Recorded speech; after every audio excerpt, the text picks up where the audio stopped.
In this video, I will explore the theory surrounding what drives diel vertical migration. It is thought that there are two main drivers of diel vertical migration, predation and light. Firstly, we will be looking at the two dominant hypotheses which focus on predation as the main driver. The predator evasion hypothesis focuses on why zooplankton remain at depths during the day. Fish release chemicals called pheromones. In laboratory conditions, zooplankton have been observed to migrate to greater distances when pheromones are present in the water, presumed to be an avoidance behaviour. Along with this evidence, it is noted that larger and more heavily pigmented organisms at greater risk from visual predators have greater migration amplitudes. The hunger satiation hypothesis, on the other hand, focuses on why zooplankton migrate to the surface. The metabolic costs associated with migration, such as crossing temperature gradients, lower quality of surface food at night, and reduced birth rates observed in migrating populations are high, and therefore migrating is not metabolically favourable.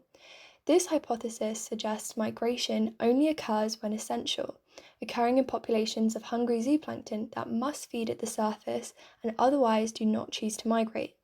This has been observed in Artemia populations under lab conditions, with hungry individuals more likely to take risks and spend more time at the surface, for example, reproducing females with greater metabolic demands.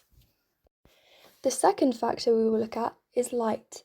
Firstly, we have the preferendum hypothesis, which states that zooplankton have an isolume, a preferred light zone, and adjust their vertical positioning in the water column throughout the day to remain within this isolume. When looking at microspectrophytometry, a peak in visual and behavioural sensitivity to specific wavelengths has been observed, with zooplankton having maximal photon capture at wavelengths matching downwelling lights, which is dominant at depths of migration. Secondly, there is the rate of change hypothesis, which describes the rate and direction of change in light intensity as the cue for vertical migration. Changes in light intensity increase after sunset and decrease after sunrise.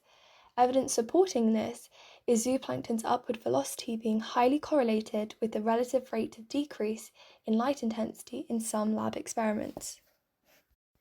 Other factors may also shape diel vertical migration despite not being the dominant driver, for example UV. UV exposure cannot be used to explain migration depth greater than a couple hundred meters because UV does not penetrate that far into the water column. However, it has been thought to affect migration to some extent, with evidence of pale individuals of copepods exhibiting a greater avoidance of sunlight and therefore having shallower migration amplitudes, remaining at lower depths in the water column. Lunar radiation may also influence zooplankton behaviour. Lunar radiation has a maximum intensity of 0.3 lux, which is magnitudes lower than sunlight. However, where there is a full moon and minimal cloud cover, this is thought to reduce the time zooplankton spend in the upper water column, which can have a knock-on impact on biomass as there is reduced predation.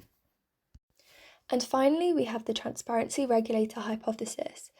Transparent systems such as open oceans compared with estuarine systems show greater migration amplitudes, with the belief that transparent systems have more stable thermal gradients due to their greater penetration depths of light. It has been observed in Daphnia populations that temperatures have a greater impact on their positioning in the water column than nutrients, with Daphnia populations choosing warmer surface waters than food-rich deep strata.